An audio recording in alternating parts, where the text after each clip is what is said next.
네, 고성국 칼럼입니다. 정진석 비서실장 그리고 홍철호 수석이 한동훈하고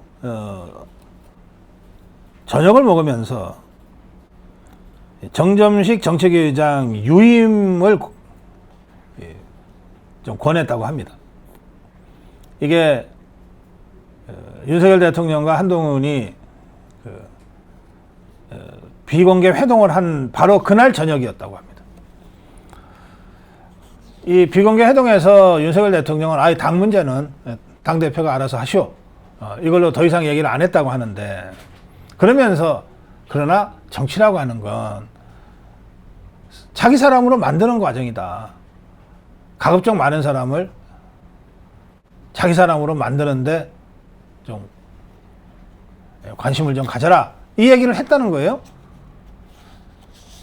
그러면서 당 문제는 알아서 하라. 이렇게 됐는데 이걸 잘 못 알아들을 거라고 생각을 했던 것 같아요. 이 한동훈이가 또 지식대로 해석할지도 모른다 싶어서 아마도 그런 이유로 정진석과 홍철호가 한동훈이하고 그날 저녁을 하면서 얘기를 한 모양입니다. 그래서 정진석과 홍철호는 자기 개인 자격으로 얘기한 거죠. 당연히 이게 뭐 대통령 뜻이다 뭐 이러고 얘기하겠어요. 자기 개인 의견으로 정점식 정책위 의장을 유임하는 게 좋지 않겠냐 이렇게 권했다는 겁니다.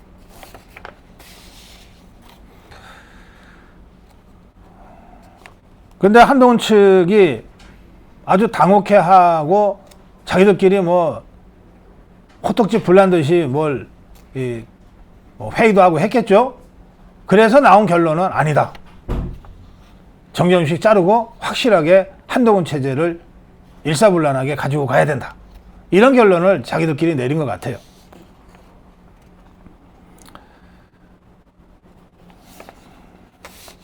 한동훈이가 인선은 당대표의 권한이다 이랬어요. 그리고 당이 변화하는 모습을 신속히 보여줘야 된다. 그러니까 정점식이를 잘라야 된다. 뭐 이런 얘기를 이제 직접 대놓고 했습니다. 자, 제가 오늘 아침에 KBS 라디오를 마치고 어제 전해드린 대로 오늘 아침 9시부터 국민의힘 당사 앞에서 자유대한 호국단이 한동훈에 의한 당 사당화를 반대하고 정점식 정책위 의장의 임기를 보장하라고 하는 기자회견을 한다고 제가 어제 전해드렸잖아요. 그 기자회견 현장을 제가 잠깐 갔다 왔습니다. 그 현장 사진 잠깐 보여주세요. 가니까 이 플래카드가 이렇게 돼 있어요. 한동훈 당대표는 당 사당화를 중단하라. 그리고 정점식 정책위 의장의 임기를 보장하라. 그리고 우리 자유대한호국당 오상정 단장이 기자회견문을 몇 사람과 서서 읽었습니다. 그리고 나서 저는 잠깐 이제 들렀는데 갑자기 오상정 단장도 유튜브를 하잖아요. 갑자기 카메라를 스마트폰을 켜더니 박사님 한 말씀 하시죠. 이렇게 됐어요. 그 제가 얼떨결에 인터뷰를 당했습니다. 제가 웬만해서는 다 제가 인터뷰를 하러 다니는데 제가 인터뷰를 당했습니다. 그 인터뷰 당한 장면 한 1분 30초 정도 됩니까? 그 영상 지금 잠깐 보시겠습니다. 당대표가 선출되었으니 새로운 인물로 바꾼다는 이유로 아무런 격적 사유가 없는 정책위 의장에 대해 독성적인 인사를 강요한다면 이재명의 사당화가 된 더불어민주당과 무엇이 다르겠습니까? 다시 한번 강력하게 촉구합니다.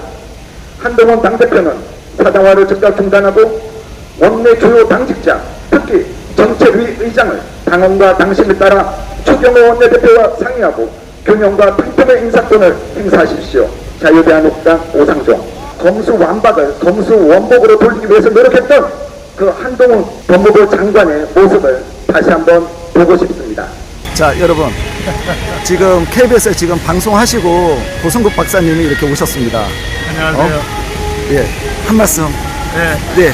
우리 오산정 단장이 국민의힘이 한동훈의 사당이 돼서는 안 된다 이런 기자회견 한다는 소식을 제가 어제 보성국TV에서 전해드렸고 실제 기자회견 어떻게 진행되는지 잠깐 보러 왔습니다. 국민의힘은 국민의 당이 돼야 돼요. 국민의 공당이 돼야 돼요. 그리고 특정 개인에 의해서 좌지우지되는 사당은 저 종북 주사파들 더불어민주당 이재명이나 조국이가 하는 짓입니다. 국민의힘의 발전을 위해서 다 함께 힘을 네, 저 갈게요. 네네. 네, 이 세상에는 또 국민의힘에는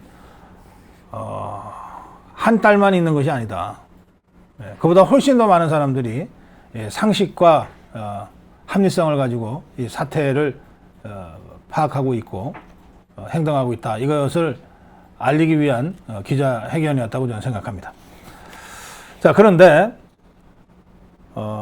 계속해서 한동훈 측에서 압박을 가하고 한동훈이가 직접 나서서 압력을 행사하니까 정점식이 더럽고 아니 꼽다고 생각했는지 에이 그만둘게 그러고서 사의 표명을 해버렸어요.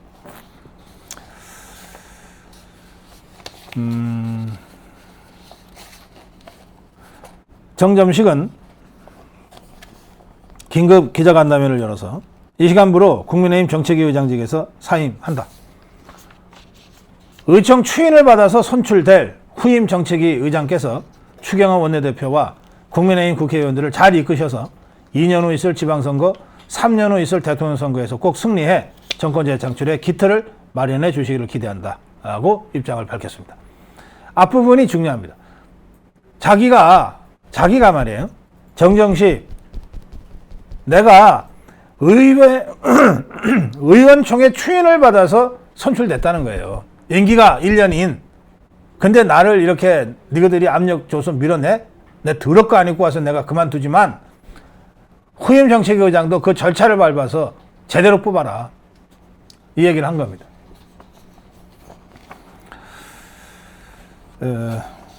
이 정정식이 이렇게 제가 보기에는 진짜 더럽고 안 입고 와서 그만두는 것 같은데 제가 이렇게 판단하는 이유가 있어요. 정점식이 약해서가 아닙니다. 자, 정점식이 어떤 사람이냐? 2014년에 말이죠. 2014년에 박근혜 정부 때 우리가 통진당을 헌법재판소의 위헌정당으로 제소를 해서 그거 정당 해산이라고 하는 초유의 쾌거를 우리가 이뤄냈습니다. 전 세계에서 3번인가 4번밖에 없는 재판을 우리가 해서 이겼어요. 그때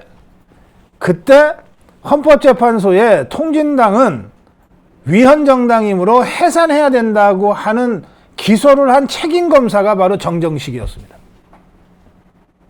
그 정도로 이 사람이 강단이 있는 사람이에요. 정부 측 대리인인 정점식 검사는 동영상과 파워포인트를 이용해서 통진당 해산이 필요하다고 주장을 했는데 이 정점식 검사는 통합진보당, 통진당의 최고 이념인 진보적 민주주의는 북한 대남 혁명 전략과 그 내용이 동일하다. 신속하게 정당 활동을 정지시켜야 한다. 이러면서 헌재 그 심리가 1년 가까이 되는데 그걸 끝까지 책임진 사람이에요. 이 정도로 전투력 강한 전투적 자유주의자가 정점식입니다. 그러니까 이런 사람을 한동훈과 그 무리들이 그냥 압력을 줘서 더럽고 안 입고 와서 못해 먹겠다 그러고 지금 사의 표명을 해버린 것 같습니다. 자, 그래서 제가 이렇게 두 가지로 말씀드립니다. 당의 통합을 위해서 왜 대통령과 친년들만 계속 양보를 해야 되는가?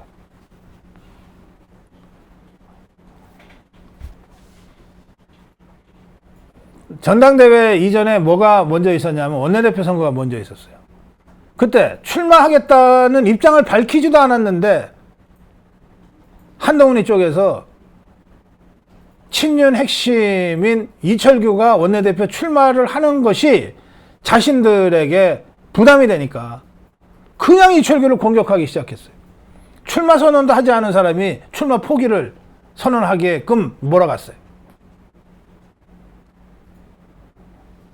이철규가 결국 애초부터 출마 생각도 없었지만 출마를 하지 않았는데, 근데 이제 이 과정을 보면 친윤 세력은, 대통령과 친윤 세력은 끊임없이 한동훈 무리들한테 공격받으면서도 당이 하나로 가야 된다는 그 이유 때문에 계속해서 참고 막고 있는 거예요, 지금.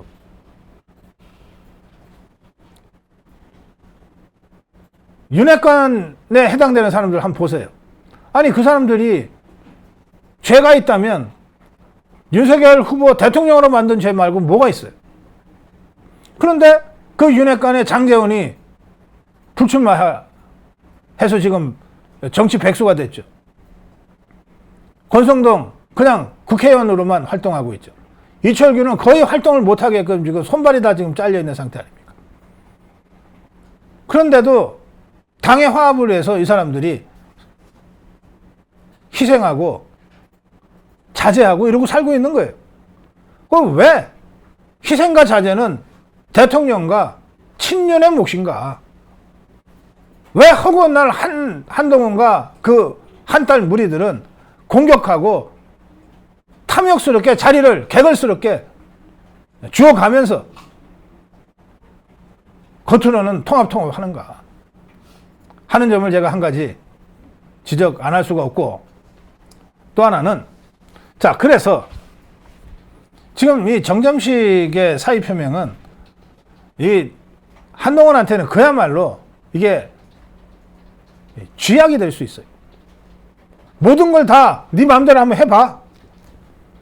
했으니 이제 뭐라도 하나 잘못되면 누구한테 책임을 돌릴 수도 없게 돼 있어요. 그리고 한동훈 세력이 독식한다고 하는 것이 너무나 분명하게 지금 상황이 전개되고 있던 거야. 그래서 그쪽에 이 무슨 김경률이니 진중권이니 하는 이런 그 허접한 것들만 있어서 이 뭐 말귀도 못 알아듣고 이게 뭐 소통도 안 되는 것 같아서 답답하긴 합니다만, 한동훈이가 혹시라도 이 방송을 보면 내가 한동훈이한테 직접 얘기합니다. 이럴 때 통 크게 정점식 유임으로 결정을 해라. 이럴 때 정말 압력에 못 견뎌서 에이 더럽고 안 입고 와서 하고 사의를 표명했는데, 바로 그 정점식을 아니다, 우리가 다 함께 해야 된다. 사의 표명했지만 유임 결정하는 건 한동훈이니까. 새로운 사람으로 정책위원장을 임명할 수도 있지만 정점식을 다시 그 자리에 임명을 해도 그건 한동훈의 권한이니까. 좀 이런 좀 반전의 묘 같은 거를 좀 보여주고, 그걸 통해서 조금이라도 사람들의 마음에 울림을 주는 뭔가 그런 통 큰 정치는 좀 하면 안 되는가. 뭐 이것도 소용없는 얘기라고는 생각하지만, 점점 나락으로 빠져들어가는 것 같아서 제가 마지막으로 한 번 더 얘기합니다. 이럴 때 예상을 뒤엎고 정점식을 잡아라. 그래야 한동훈이 사는 것이다. 고성국 칼럼이었습니다.